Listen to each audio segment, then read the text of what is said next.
Vusamuzi Kat Matlala has asked the Madlanga Commission to hear part of his testimony about suspended Deputy National Police Commissioner, Lieutenant General Shadrach Sibiya in camera. Matlala says he has no relationship with Sibiya, but admits limited professional contact. He declined to provide details, citing ongoing criminal investigations. He also revealed that his communication with Sibiya was facilitated through Sergeant Fanny and Nkosi. Before you get to my question, if he was an investigator in this Mr. Bushoka's disappearance, shouldn't he have contacted you directly? Isn't that what investigators do? Couldn't you have obtained your number from Mr. Nkosi and say, I, as a general in the police service, I need to talk with Mr. Matlala for whatever reason, because I'm investigating a kidnapping? Why couldn't he contact you directly? That I cannot answer. I don't know that. So you did make the point that all future and past contact with him was initiated through Mr. Nkosi. As a matter of interest, did you ever inquire why or who made Mr. Nkosi the intermediary between the two of you? I think it's Mr. Nkosi himself who started this thing. How does he do that? Because he's the one who gave me his his email address. Yes, the first time I can understand, but why couldn't you then have your direct contact with General Sibiya after that, after the initial contact? Why did you always need to work through Sergeant Nkosi? I do not know that, but that's what was happening. I don't know that. It never crossed your mind that by now you are on your fourth contact, the one we're going to discuss next, that perhaps your relationship has developed to a point where you can contact each other directly? Commissioner, when that thing was happening, obviously I wouldn't know by then, but now I will understand why that was happening. But unfortunately, what was happening is something that I cannot speak about. I think I requested that some part of my evidence I will request, because I'm under investigation. I'm really under investigation. I'm not making this up.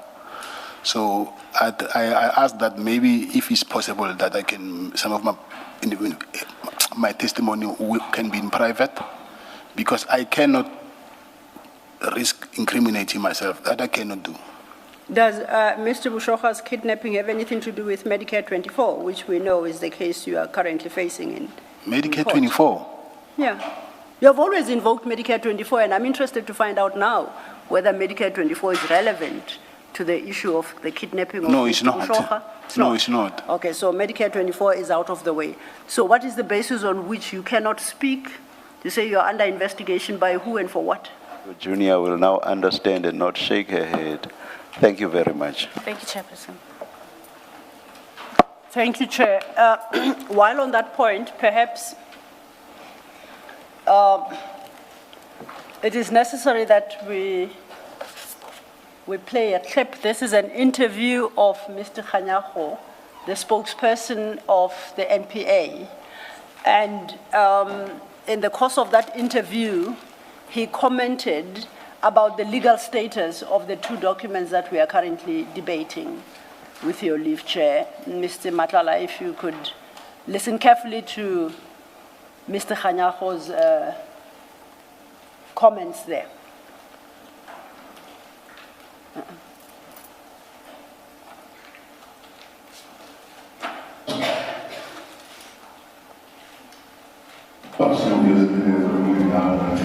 plea agreement is null and void, and we have to accept what the court has indicated. Obviously, it was not within our control as we had agreed, and when there was a change of sentence, and they had the right, obviously, in terms of the law, to either agree or not agree, which they did not do. This essentially means, Mr. Khanyago, that you have to go back to the drawing board. Anything that was reached in that plea agreement, including what we understood from this court, was an affidavit which contained the names of very senior police officers officers who are alleged to have also been involved in this rogue tender, you cannot use that anymore. You go back to the drawing board. He then also has to join the other accused now who have been appearing in this matter. Clarification there. Thank you very much. Yeah, definitely, because now the plea has been deemed to be null and void. Nothing that was in that plea can be used. Therefore, we've got to continue our own investigations from IDEC side. And then, obviously, the matter will come back here on the 11th of September.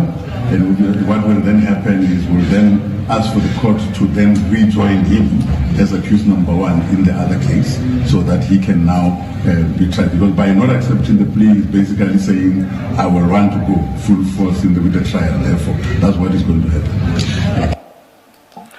Thank you, Chair. Mr. Matlala, I hope you heard that. That is Mr. Khanyago, the spokesperson of the NPA, expressing the legal position as a consequence of your rejecting the sentence proposed by the court in the plea and sentence agreement. And the point he makes, which is what we've been trying to persuade you of, is both that plea and sentence agreement as well as the affidavit you deposed to in the process of negotiation of that agreement, which you refer to as the Section 204, affidavit have become null and void. So they will not be used in that trial. They cannot prejudice you in that trial. And as the chair, I think, pointed out, or Commissioner Baloyi, we are not part, this commission is not part of that trial.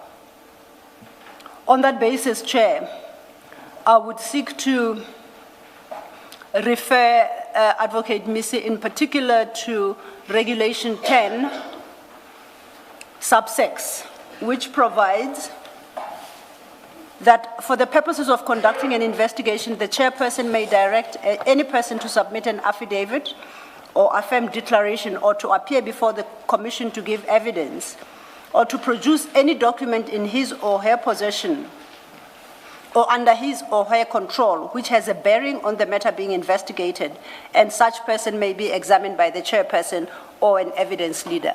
That's Regulation 10, sub 6. I'll take it